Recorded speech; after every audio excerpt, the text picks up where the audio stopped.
Thank you for everyone who's been here today. We're going to go ahead and get started. Today is our first in a series of 6 webinars.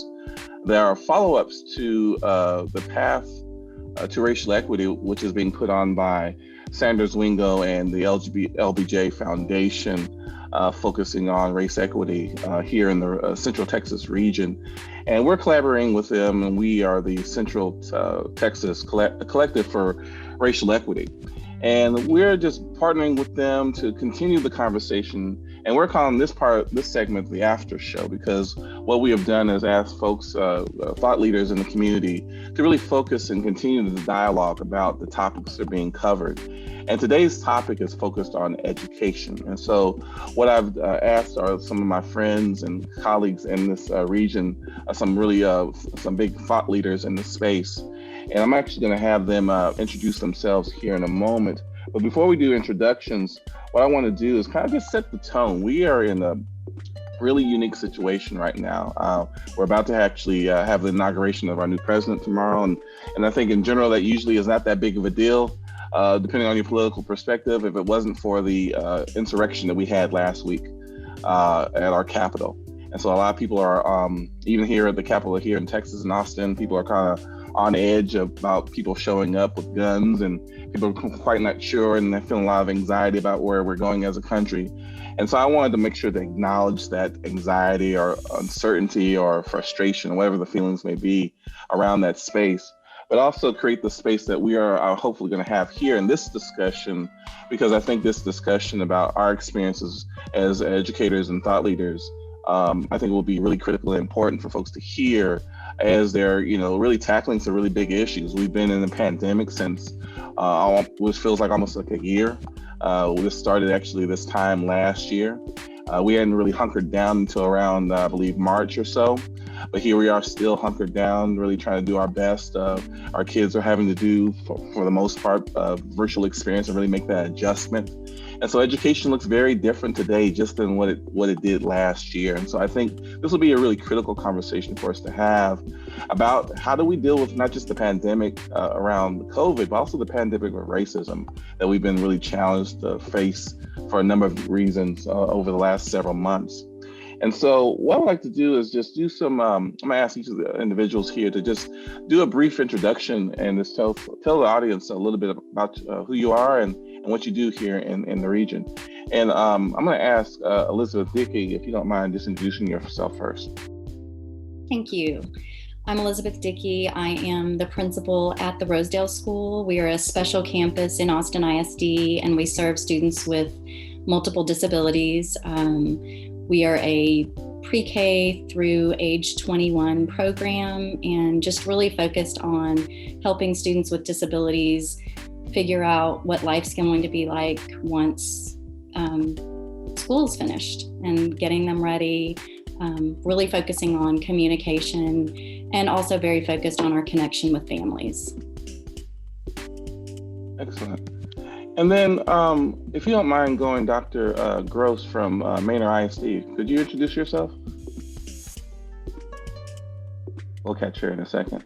Geronimo, could you go next? You're the over at Austin ISD. Sure. Geronimo Rodriguez. I serve as the president of the Austin Independent School District Board of Trustees, and glad to be here today. Excellent. Thank you so much, Geronimo. And Dr. Pierce Burnette, could you go next? Thank you, Kazique. I'm Colette Pierce Burnette. I serve Huston Tillotson University as its president and CEO. We're a historically Black college here in Austin. Excellent. And then Dr. Garcia. Thank you, Dr. Prince. I'm Dr. Liz Garcia. I do a few things in the area. I coach quite a few principals across the state of Texas. I do quite a bit of leadership development as well, which includes the strand of equity, and also, if you're familiar with Dr. Brene Brown's Dare to Lead. So those are a few of the different areas of leadership I do. Excellent. And then Dr. Gross, could you go next? Hi, good evening all. Good evening, listening audience. My name is Dr. Tajah Gross. I am the newly appointed Chief Equitable Innovation Officer here in Manor ISD. And as you can imagine, equity is a key lever that permeates throughout the whole entire organization as it relates to expanding great school choice options, looking at hiring practices and how we can become more equitable in the work, providing youngsters high quality access to curriculum. So I'm really excited to be a part of the conversation on today. Thank you so much, Dr. Gross. And then last but not least, I'm going to ask CJ Laguerre to introduce herself. She actually works with me over at Geronimo Consulting, and she's going to be in the background kind of making sure everything is tip-top, ship-ready for us today. Hi, everyone. I'm CJ Laguerre, and I have a virtual assisting and consulting company here in Austin, and I am Dr. Prince's executive assistant and social media manager. So I'm very excited you were all able to join us tonight. Cool. Well, thank you so much. Well, let's hop into it because, you know, one of the things I mentioned to each of you, and if you had an opportunity to watch Glenn Singleton, and just a little bit about Glenn. Glenn Singleton is internationally known. He's runs the Pacific Education Group, and our connection here locally to Glenn Singleton and his organization is through his work called Beyond Diversity, and it was really about those courageous conversations about race. And we invited him, Dr. Pierce Burnette, that was been 3-4 years ago now. 3 or 4 years ago, working with the Mayor's Task Force on Institutional Racism to really provide a resource for the community focusing on race equity. And since then, we've had about 3,200 people, I believe, go through the training over the last several years. And this has been in collaboration with other efforts here locally, whether it be the racial healing circles or undoing racism, to really prop up and the voices of Black and Brown people across this community, but also have these conversations about how to have this conversation around racial equity. And so he was the main subject of discussion last week with Mark Updegrove, who is the director of the LBJ Foundation, and who is one, of course, our collaborators on this event, the Path to Racial Justice, Racial Equity.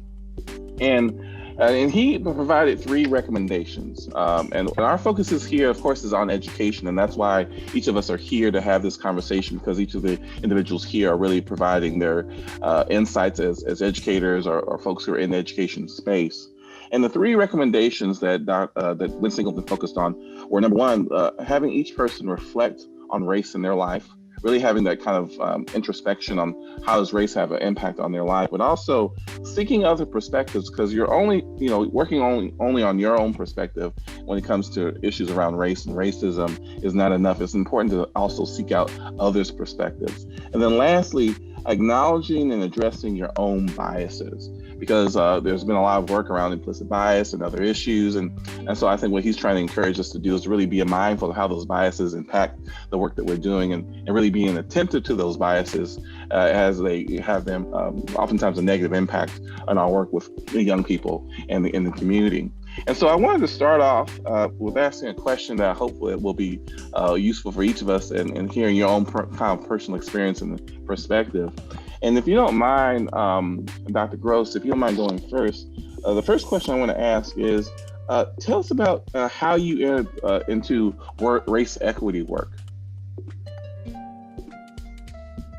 So I think being in education for over 25 years, I think as a school leader, I think that is really where this whole intersection of race really impacted my life.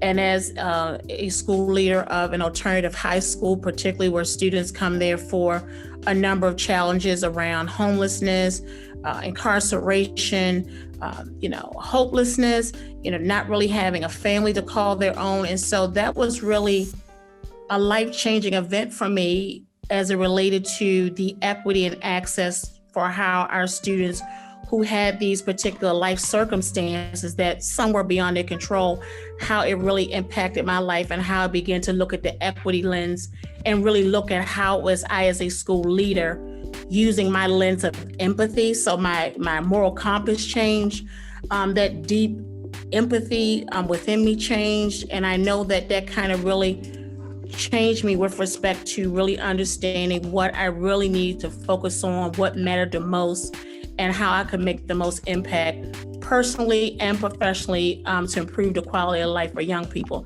And so had I not had that intersection at that age in my life as a school leader, I don't know whether I would have ever really gotten to a place of deep empathy and understanding of how race just really impacted how our young people were getting access to the resources, the funding that we needed to make sure that we had the correct curriculum in place, how we were engaging our school community around just making sure that we had work-based learning opportunities for our young people as they were incarcerated and they were trying to re-enter into our community. And so that was a big part of helping really to get reintroduced in my life at a personal level around the impact of race. That's really great to hear. And I want to mention that Dr. Gross comes to the Central Texas area from the great city of Baltimore. And so she's going to bring that flavor, that insight, and those perspectives to the young people and her team out there in Manor. So thank you for being here today.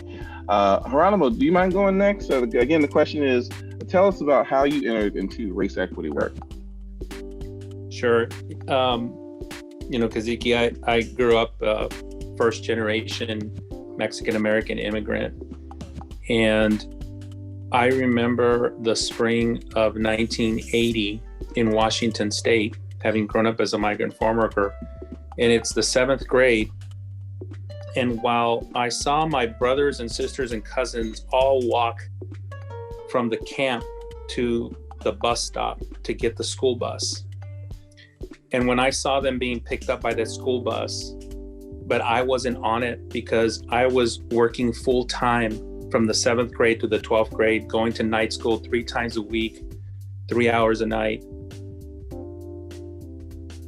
and just feeling the sense of the opportunities of education closing on me.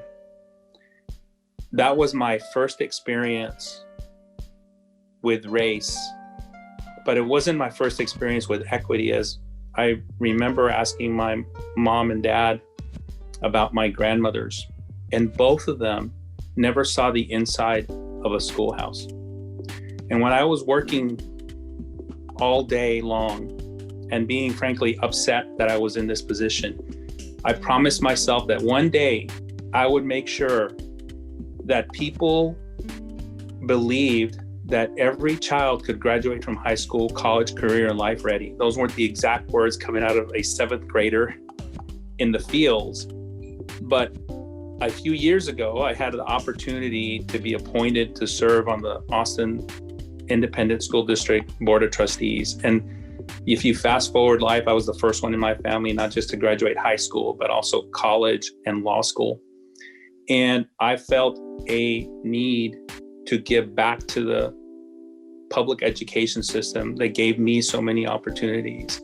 And so that was my kind of entrance into race and equity. But I do think it's a lifelong journey that you have to have a responsibility and accountability to yourself about what it is that you're doing with your 2 hands in this kind of work. And so that's... Geronimo, thank you so much for giving that perspective, because I think oftentimes people forget where we come from, and oftentimes they only see the veneer. And so I really appreciate you sharing your background and your family. Dr. Burnette, do you mind going next? And again, the question just for is, tell us about how you entered into this race equity work. When you asked that question, I started thinking, where was the beginning? I grew up in Cleveland, Ohio. I'm a child of the 60s. So it just became a part of, with Motown being the soundtrack of the civil rights movement. And I grew up in an all-Black neighborhood. I think I went to an all-Black schools from my K-12 experience was all Blacks. Like there was only one white student in my graduating class, Carol Rosica. I can't remember yesterday, but I remember her name. So it just has always been a part of who I am. And I think it really became baked into the fabric of my being.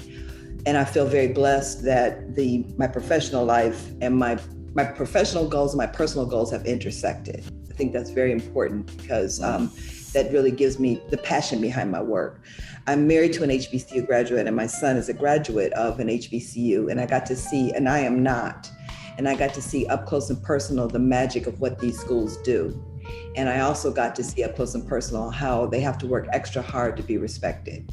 And as the president of an HBCU in a city like Austin, quite frankly, the sustainability of my institution to continue to do the magic that it does in young people is dependent on how Austin is perceived across the globe for people to live and work and play and to be educated in. So after I came here and really got to know the history of Austin, and I personally, when I drive around East Austin and I see the remnants of what East Austin, used to look like, and I see it in pictures, it looks exactly like the area that I grew up in. And if I had a historically Black college in my neighborhood, I was raised in, Cleveland is a city of neighborhoods. So if I was raised in the area I was raised in, it looks like it, like just like it. The neighborhood barber shops, the neighborhood beauty shops, barber shops, the businesses, the restaurants, et cetera. So that culture is in me, and I know the magic that it does in the city. And I know that if you don't have racial equity in a city, it will not continue to grow. So it has to be equitable for all. So that's how I got into it so passionately. But I think it's always been just a part of who I am.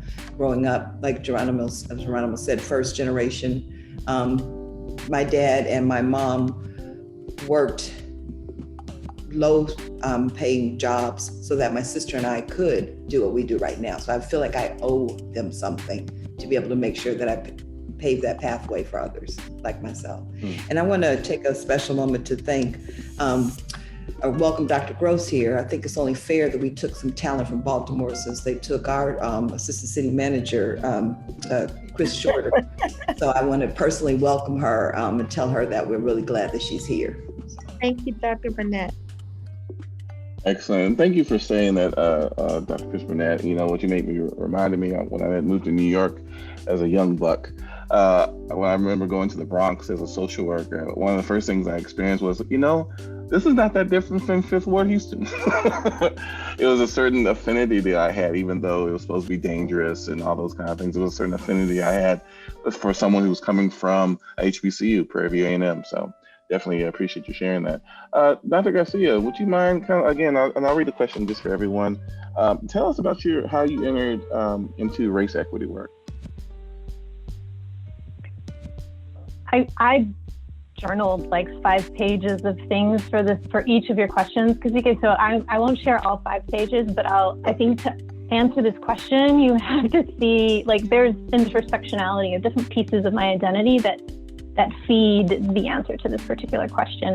And one of them, a big part of it is my mother, I'll say Chingona, and hopefully I won't get censored. My mother was a Chingona. She was a badass. And I lost my mother to suicide when I was 10. So that event in my life tremendously influenced a lot of who I am. But for 20 years, I was on autopilot, just going through the motions, going through the shoulds of what society, my friends, the guy I was dating, whatever, wanted or expected of me. So I think I know in hindsight places where I experienced and started to lean into race equity work, but I wasn't aware of it at the time. It took me going through my graduate program. I was in my mid-30s, right? So not too long ago. And my dissertation chair, Dr. Miguel Guajardo, I was struggling with, I want to study this, I want to study that, all the things. And he said, maybe you need to study yourself. And for me, it was like, why would I want to do that? Why would anyone want to do that? And he was brilliant, right? He plants the seed and he's like, okay. 2 weeks later, I'm like, yes, I'm going to study myself. And really unpacking my history, my journey, my own racial identity, which I hadn't really explored. That coupled with, I worked for a national nonprofit as the director of coaching, and I got to design and deliver curriculum about race and equity. And through that process, I took the IAT test, which is Harvard's unconscious bias. That lit a fire for me. It gave me a sense of awareness, yes, me too, I'm a part of this problem. And then one of the very first times I facilitated equity work, I was in DC, not far from Baltimore. And a gentleman who was a principal of an elementary school happened to be in the room, a Black man. And I was sharing a story from the get-go, and he immediately said, "I'm offended." And we hadn't even really gotten to know, they didn't get to know me, and I didn't get to know them. And for him to give me that feedback in that moment, while it was hard, it also opened my eyes to how important it is to really lean into the second piece that Glenn Singleton gave us, right? It's important for us to be aware of and listen to other people's perspectives. And while it was hard to hear that, it grew me so much as a facilitator and an educator, and how important it is to understand a variety of perspectives. It's not just mine. I appreciate that. Really valuable. I really like your kind of self-introspection, which is one of the things that Glenn Singleton definitely asks each of us to do, because sometimes we tend to focus on the other when we really need to be kind of exploring ourselves. And so I appreciate that perspective. Elizabeth Dickey, principal over at the Rosedale School. Would you like to go next? Sure. So I think really when this began to show up and make sense in my life, I was a brand new teacher. I was teaching special education in the high school that I graduated from. And I went to Temple High School down the road. And as a special ed teacher and living in the innards of the school that I had gone to, I saw things that I had never seen as a white young woman, enjoying school, having a great time. I quickly realized that the students with disabilities that I was working with were living really different lives, having very different educational experiences, and I saw that a lot of that was related to race. And I don't think I knew it then, but I think that that's what kind of started this desire to understand why we were treating some students and some families so differently, and why the results that they got, the resources that they were offered were different. And then I moved to Houston. I was in Houston ISD for a number of years. I was an assistant principal at a high school in the Heights in Houston, and again saw things are just they're not the same for everybody. And working in special education, I think you have to be a problem solver, and you have to just be dogged to find the solution for students. And I just kept seeing that same obstacle coming up. And I saw that in very different ways, students were routed in certain directions, not given opportunities. And then just the way that disability and race, that intersection, I think is really important to look at, because we can't, well, in my experience, it's really important to look at both of those pieces together and make sure that students are being offered what they need, and that it's not based on who their parents are or the color of their skin or if they know the right words to say to get the resources. As I think most of us know, that oftentimes a lot of the reasons why certain students are able to do well is because some parents have a better way of navigating the system. And oftentimes when parents don't have that experience or knowledge to navigate the system, their kids unfortunately suffer. And so it's really difficult for our students, but also for our parents who are trying to navigate a system that's really not built for them to be successful sometimes. And so I guess the next question I want to ask, and I'll ask everyone, we kind of got to the question around how you kind of, or at least I heard a little bit about how you kind of explored race in your life. But I want to get to the next question, which is, what have been some blind spots or biases you have actively worked on? Because we've heard a lot of conversation probably in the last 5 or more years about implicit bias and other kind of biases. And I'll speak for myself. One of the biases I had to kind of deal with was I grew up in a household that wasn't really receptive to the LGBT community. And so I had a lot of biases growing up in that space and really had to work hard on that. And so I assume this is something that all of us have struggled with. And I guess I wanted to hear from each of you of a bias that a bias or a blind spot you had to work on, and what maybe some just suggestions of things that you've done to kind of help you work on that. And this with no expectation that you're perfect and you've worked through it all, but really try to get started on that work. And Geronimo, do you mind going first for us? Sure.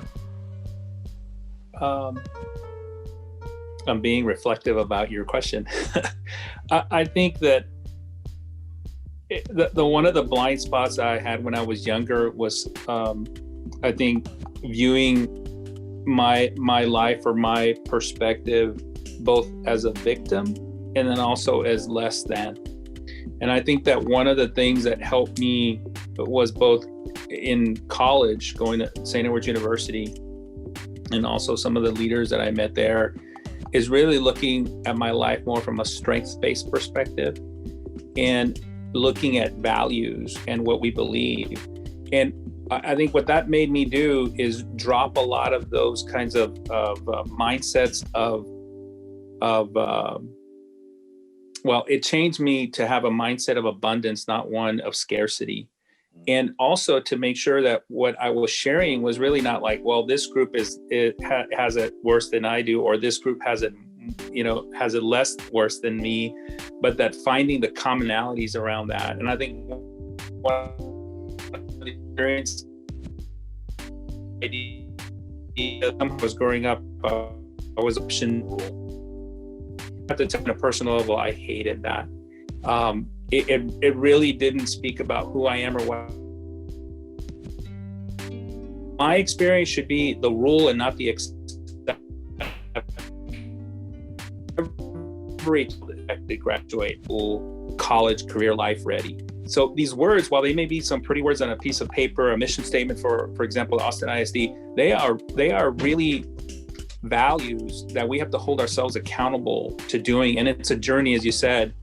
You're going to get it wrong some of the times, and you're going to get it right some of the times. But I think it's important to be both reflective and turn the mirrors on ourselves when we do this kind of the blind spots, and also give ourselves some grace as well as we continue to grow as human beings and look at each other as human beings, not something less than the other. Those are, and I could probably go on forever around a lot of these issues, but blind spots and being reflective to me is really a practice that you have to continuously do. It's not like some one day you're magically, now you're equitable, or now you see everything from different perspectives. It is hard, and it is a practice, and we have to continuously hold ourselves accountable to it as well. Well, thank you. I appreciate that. And it really speaks to the journey of this work. It's not something you just take a class and you're woke, right? Dr. Pierce Burnette, I'll read the question just again. What have been some blind spots or biases you have actively worked on? It's a real challenge for me to grasp that everybody doesn't care in the way that I do. Like, I just want people to see that it's the right thing to do. And even most recently, I was in a meeting where we were navigating through writing a letter to legislators, and it was all about equity for young people. And it was all about the business proposition, the economics. So I wanted us to add some narrative in there about, it's just the right thing to do. It's morally right. And someone actually said, they don't care if it's the right thing to do. And that was just like a reality check for me, because that's very real. And as we see now in our nation with the political divides, people are battling. They say the elephants fight and the ants get trampled. People are battling over the different politics as opposed to serving people. And that has been a real challenge for me. And I think my bias in that way is that I make an assumption that people see it as the right thing to do, or that people have the experience, and that's just not the case. And it makes me ineffective sometimes, because then I get passionate and I become the mad Black woman in the room, the angry Black woman in the room, because I'm trying to articulate it in a way that, like, you want to shake someone and say, this is just unfair, or it's unequitable, or can't you see? It's what I think is what Elizabeth was saying a little while ago. You think everybody sees it, but they don't. And that has been truly, and that is my own bias, really, technically, that I believe that everybody thinks like I do. And it's just not, or feels like I do, or has passion like I do. And that I think my passion is right. And that's not always the case. I love how you say it almost very simply. It's like, isn't it just the right thing to do? And a lot of folks just don't see that. It's not, and that's when we have to make the business case for this work and other things. But Dr. Garcia, I'd love to hear from you. What are some blind spots or biases that you've been actively working on? Choices, which ones to share? I think one that was really painful to recognize that I had and have to continue to check myself on, it was a bias around the strong accents, quite frankly. I grew up, my grandmother only spoke Spanish, and I can remember translating for her, and we had this like hidden role. She didn't check my Spanish, I didn't check her English, and we had this way of communicating that it was okay if it wasn't proper. But I remember moments when I would translate for my grandmother, and I was like anywhere between 4 to 10, like little. And here is my elder, my grandmother, and the way that people would look down on her, I could read their judgments of her being less than. And I internalized their looks towards my grandmother as her being unintelligent, her being unvaluable, not as valuable as those of us who could speak English language properly. And that was some tough unpacking to do, to recognize that I had that own belief about my amazing, strong, powerful, I don't know how in the world she managed to pull off all of the things that she pulled off, raising 6 kids on her own. I had to come to terms with and forgive pieces of me who held that belief about my grandmother, and in turn, anyone else I encountered who had a thick accent or didn't speak English properly. That's been a big one to check myself on whenever I have the privilege of speaking with someone with a thick accent who speaks multiple languages. I really appreciate you bringing that up, Liz, because, particularly in the state of Texas, accents is a political, cultural phenomenon that's just, I don't know if we've come to a solution to it yet, but it is something that we're struggling with, I think, as a community. So thank you for that. Elizabeth, again, the question is, what are some blind spots or biases that you've been actively working on? I also have millions, but I will pick one of the top ones. I think what I've realized working with students with disabilities and their families is that a younger Elizabeth was assuming that she knew what families needed and what the right choice for their student was. When you're talking about students with significant disabilities and thinking about where people are going to live in their future and the kind of job they're going to have, I realized that I was looking at that from a very white perspective, a very this is what independence is going. The independence is important. That's the motto of my school, is independence taught here. That's probably a problem in some ways. And so I think that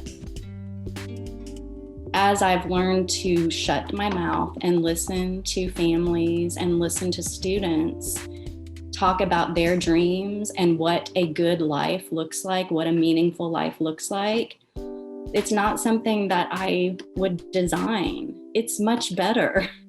And so I think I highly recommend shutting up and listening to students and parents, because they are the experts. And I don't want my life designed by somebody else, and I shouldn't be designing somebody else's life. Powerful. Thank you, Elizabeth. I appreciate your insights. Really listening. Leadership requires it. So, Dr. Gross, any insights you want to share about your blind spots or biases that you've been actively working on?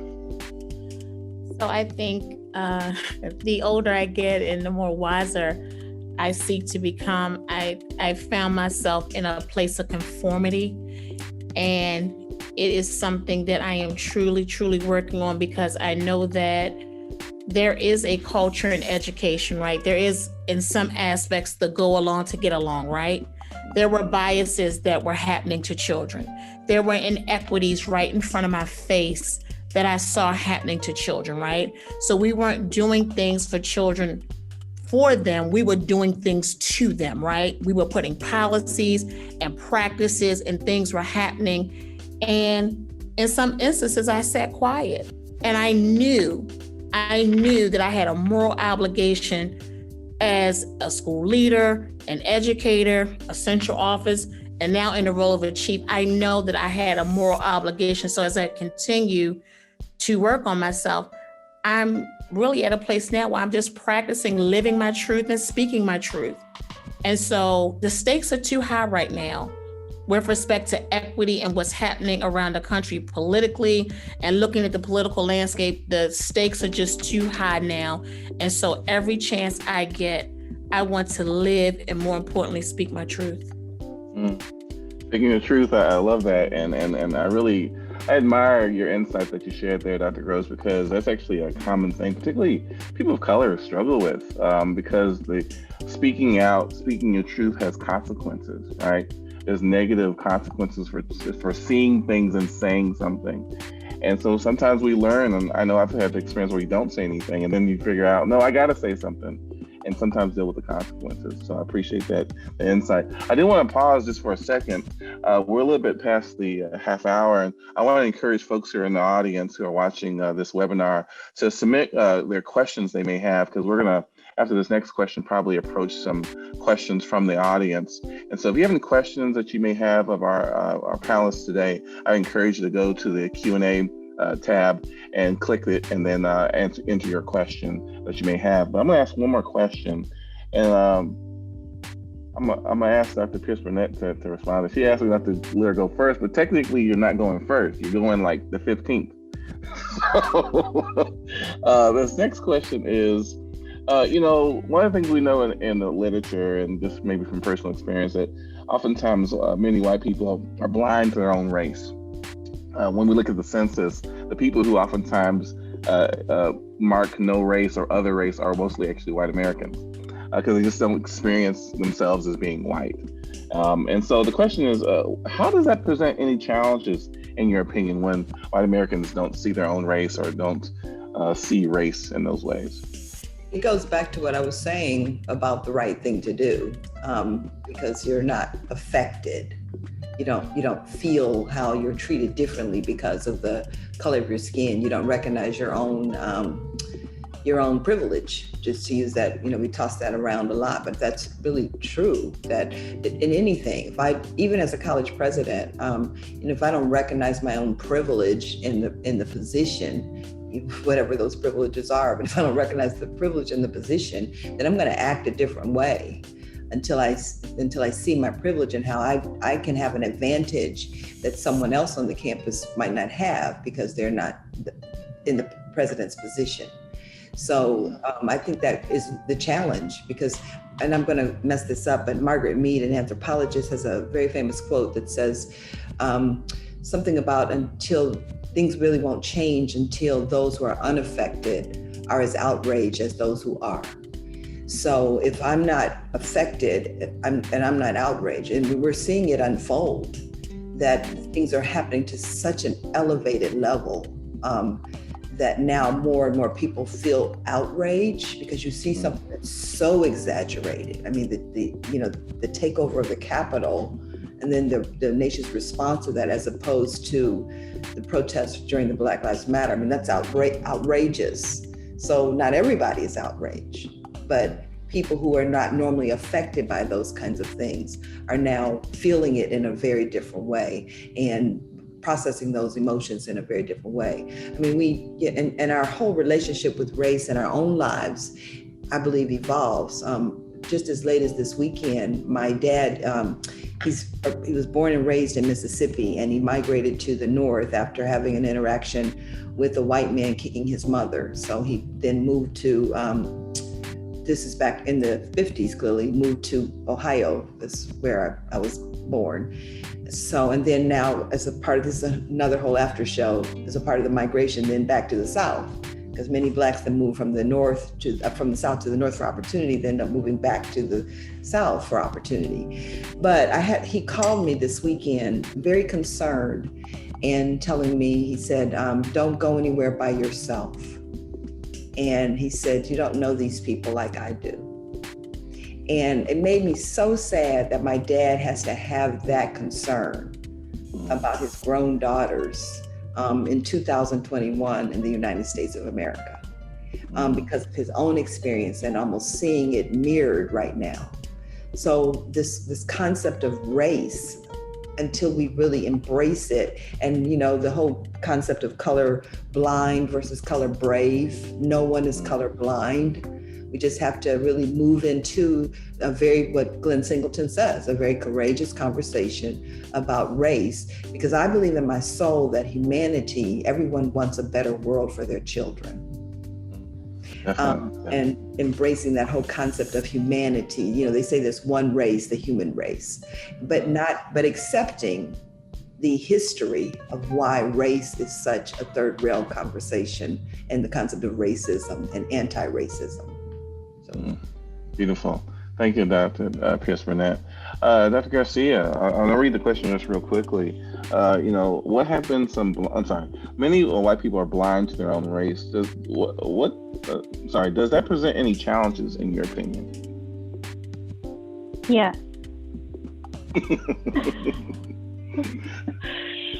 I being blind to your own race, you're to the same thing that what Dr. Colette Pierce Burnette just said, right? Like, if you aren't outraged, you're not gonna, you're just perpetuating what exists and the privileges that come, white privilege, which that term has such I don't know if trigger is the right word, a reaction from white people that I notice. It's almost as if saying white privilege is equivalent to saying you're racist or you're a member of the KKK. Like, white privilege exists. It wasn't something that any individual chose or any individual created. The system that exists was created long before any of us on this webinar were born. But we're here now, a part of this system, and we are responsible for this system. White people that did not create the system of white privilege, yet they're still benefiting. And it's not as if I'm labeling you as a bad person when we say that white privilege exists. It's out of your control for the most part. It is why a white man or a white woman can get away with saying something that I or anyone, you, Dr. Pierce, you, Dr. Colette Pierce Burnette, could not get away with doing without some severe consequences. The sooner that we can recognize that it's a part of the system, it's the smog that we're all living and breathing, the more likely we can actually make progress and do something about it, so we can live it in a more equitable and just world. But until we can acknowledge that it exists, we can't, all of us, we can't change it for all of us. Appreciate that, Dr. Garcia. Elizabeth Dickey, same question. Does the blindness to color blindness that some white people experience, does that present any challenges from your perspective? I mean, I think in our country today, it presents most of the challenges.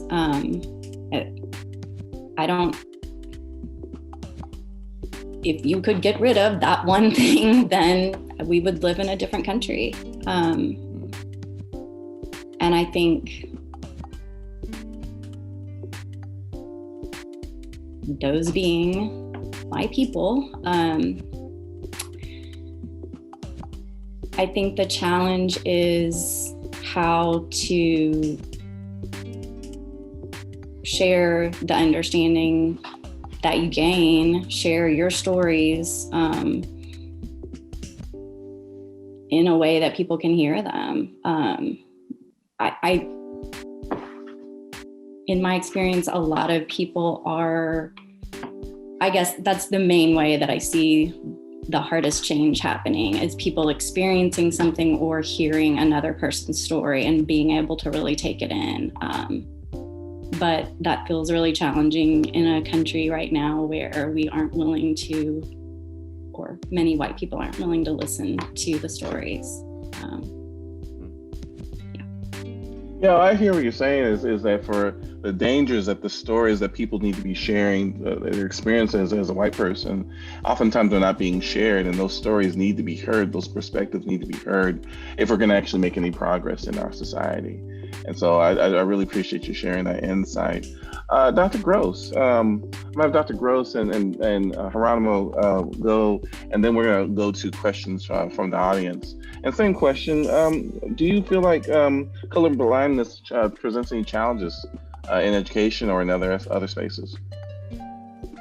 Absolutely. So, when you have the benefit of having your race highlighted as a part of the core curriculum, right? When I turn to books, I can't find my race identified in any of the curriculum, right, that's being taught. I think that's a problem when we talk about the fact that when you have white privilege, right, you have the benefit of having a good relationship with the police, right? When we talk about George Floyd. And so you have the benefit of having a great relationship with the police, while we don't. And so I just think when we look at Black and brown children and what's happening with respect to them being incarcerated 2, 3, 4 times in the penal system for the same crimes that are likely to be committed by white counterparts. And then when we talk about Black and brown children, particularly in education, being disciplined and suspended 2, 3, 4 times more than their counterparts for the very same thing. And so, yes, it really has put race front and center, right?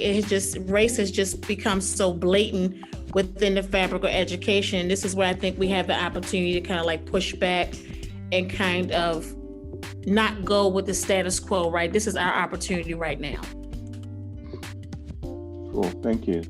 And Geronimo, I'm gonna let you go next, and just before that, I'm gonna ask CJ to see if there's any questions in the Q&A as we kind of get ready for the Q&A section.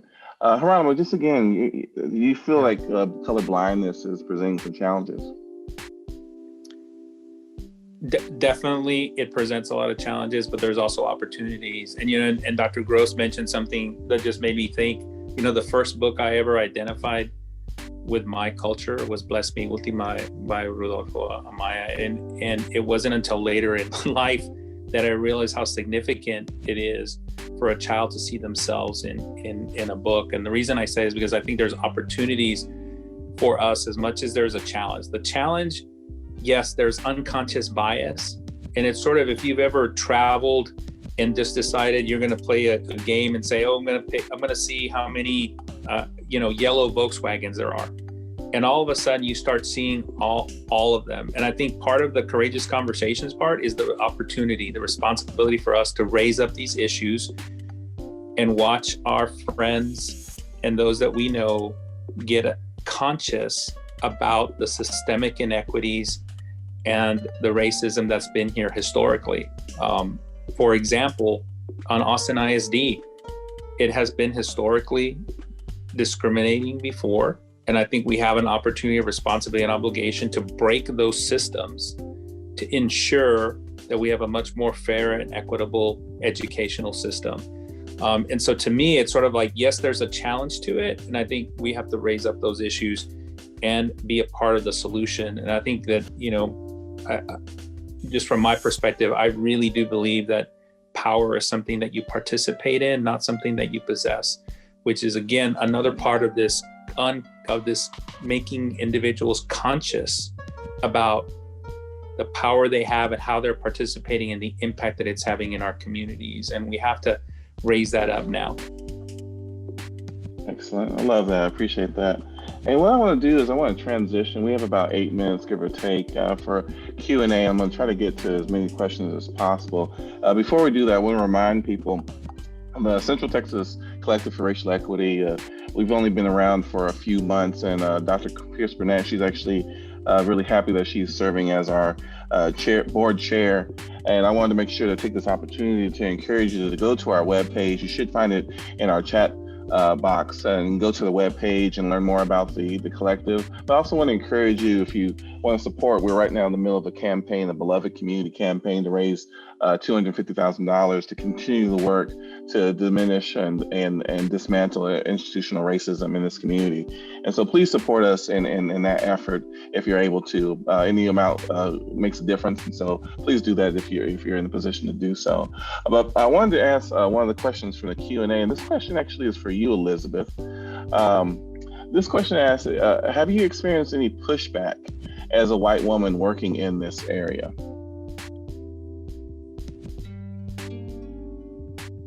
And your mic is off.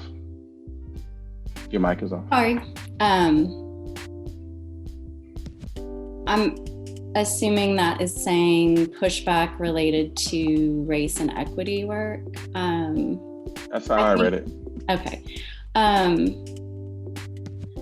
I think that in the world of education, we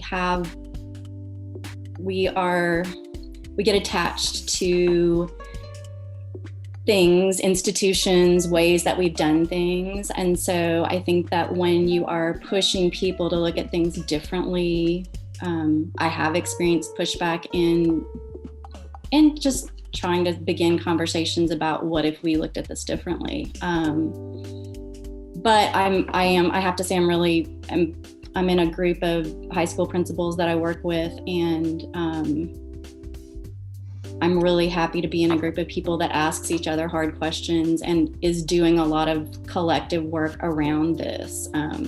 So I feel really supported in a lot of ways in trying to think about things differently and trying to kind of interrogate from the inside as to what is right, as Dr. Pierce said. Cool. Thank you for sharing that.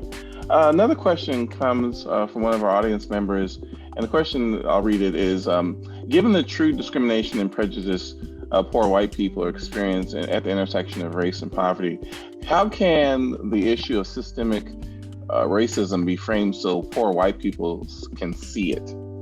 And the way I think about that question is, oftentimes when poor white people come across this conversation on race, oftentimes they feel like, well, I struggle, I have a hard time. How am I, why should I be worried about racism when I'm having the same struggles as Black and brown people may have? And so I don't know if anyone wanted to tackle that question. How do we get poor white people to see it, this systemic racism?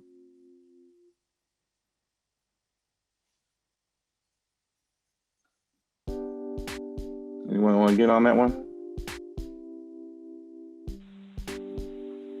I can share an experience that stands out for me. Was working with two professors from Harvard, Liz City and Irvin Scott. And Irvin Scott was sharing some data from a campus and just asking people, like, what do you notice about this data? And, digging into by race, subject, scores. And, people were sharing a few different things. And, after a while, there was this clear indication of, in the data, it was better to be, and when I say better to be, I'm talking about scores.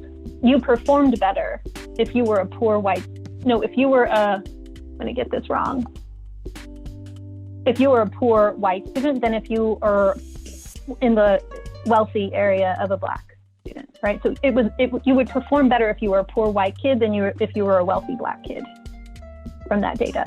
And that, for me, is a clear indicator about the discrepancies that exist in many ways in our education, especially by race. Those discrepancies about success and how people do on tests. I mean, I think you're making a really good observation. Oftentimes we see these disparities where you can be a poor white person and still get higher income, better job opportunities, higher, just different kinds of experiences of success, despite being compared to someone who's of color, who is highly educated, coming from a more wealthy, affluent background, and still being outperformed by someone who's poor and white.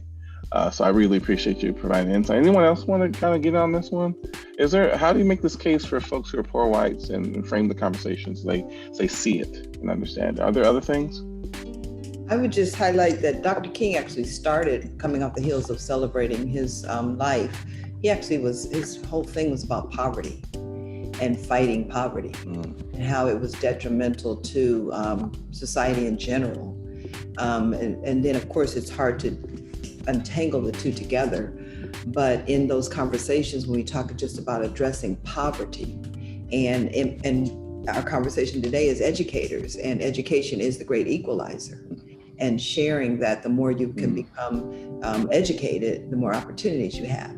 Is completing high school, going on to some post-secondary education opportunities. So it's coming at it from that angle, as opposed to coming at it from the angle of you're different because you're poor and white, so you stand over there and wait your turn.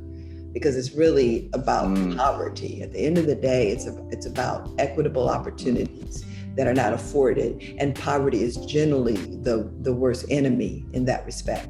So, like Dr. Garcia said, the data speaks for itself, that race does then compound the problem, but at the root of it is the issue of poverty. And looking at a country that we do some very basic things, from minimum wage, et cetera, looking at minimum wage, et cetera, irrespective of your race. I'm going to try to slide in one more question and see if anyone wants to kind of piggyback on it. And this one is from one of our audience members. Says, given the insurrection we all witnessed at the Capitol last week and the recent damaging attempts to rewrite history in the U.S. Regarding slavery, what role will educators play to appropriately influence future leaders to understand and seek truth? It's a really broad question, but I wanted to see if anyone wanted to tackle that one. As a part of the conversation as we move forward, particularly many of the conversations that I know I've been engaging in now more than ever is the restorative justice practices. So as we begin to kind of talk about what's happening right now, this is such a great time in education for us to begin to look at how do we restore the harm that has been caused generation by generation. And the only way we can do that is to begin that restorative practice work.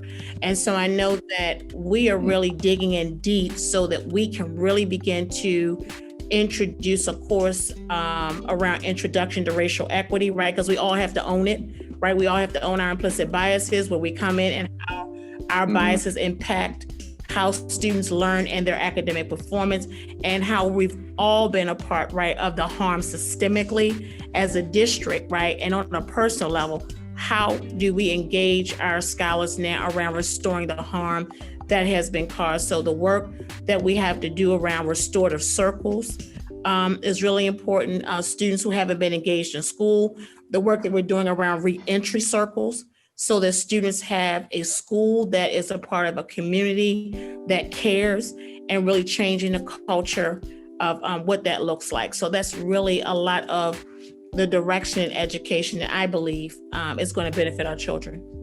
Oh, that was really great, Dr. Gross. Anyone else want to get in before we wrap things up? Anyone else want to get in? Anything that we might want to do? Geronimo? The other thing I might add to what excellent points on Dr. Gross's part is the idea that we need to be advocating for more Black studies programs, curriculum in schools, Mexican American studies. If we don't know where we come from, and what has happened, how do we expect to change both ourselves and the systems we're a part of? And I think that's so important to make sure, and educators play such a role in that. And I'll tell you too, Kazique, one of the things I wish that teachers could take every single student through the National African American Museum, starting at the bottom with the history of slaves and moving them through ships, and getting a really incredible sense of the responsibility that we have treated each other as less than humans. And then moving forward from there, that was a profound experience that I hope that as many Americans as many individuals as can go through that. And I would just really like to emphasize that in addition to the students, that the teachers and the administrators, so that we're teaching an accurate history is super important. So I'm just really add to what our board chair and all these other hats he has is saying. Excellent. And I want to make sure my friend Emily Lee, she did a good point of making sure to also include our Asian American and other communities who also need to be studied in our work, because we're all represented and need some education in that space. But with that, I want to say thank you to Dr. Liz Garcia, Principal Elizabeth Dickey, Dr. Colette Burnette from Houston Tillotson, our President Board of the Austin ISD, Geronimo Rodriguez, and our newly shined Chief Equitable Innovations Officer over at Manor ISD, Dr. Tajah Gross over in Manor. And I just want to say thank you to each of you for being here today. It's been a joy to be with each of you. Good to be just having this conversation. I do want to let everyone know that next week we'll be responding to Dr. Peniel Joseph over at the LBJ School of Public Affairs, who will talk about how did we get here in the first place. That will be the subject that will be discussed this Thursday, and we'll be coming together next week, same time, Tuesday, the 26th at 6 o'clock, responding to this conversation about how do we get here. And we'll actually have Dr. Kevin Coakley from UT and also Dr. Richard Radick and other guests to have that discussion next week. So please be here next week, same time, same bat channel. And thank you again to our panelists and to our audience, and I'll see you next week. Thanks a lot. Thank you, KP. I have to say hi to my dad. He's never been on a webinar. Hi, Dad. I love you. Hey, Dad. Cool, sweet. Bye, y'all. Great. All right, take care, y'all. Thank you.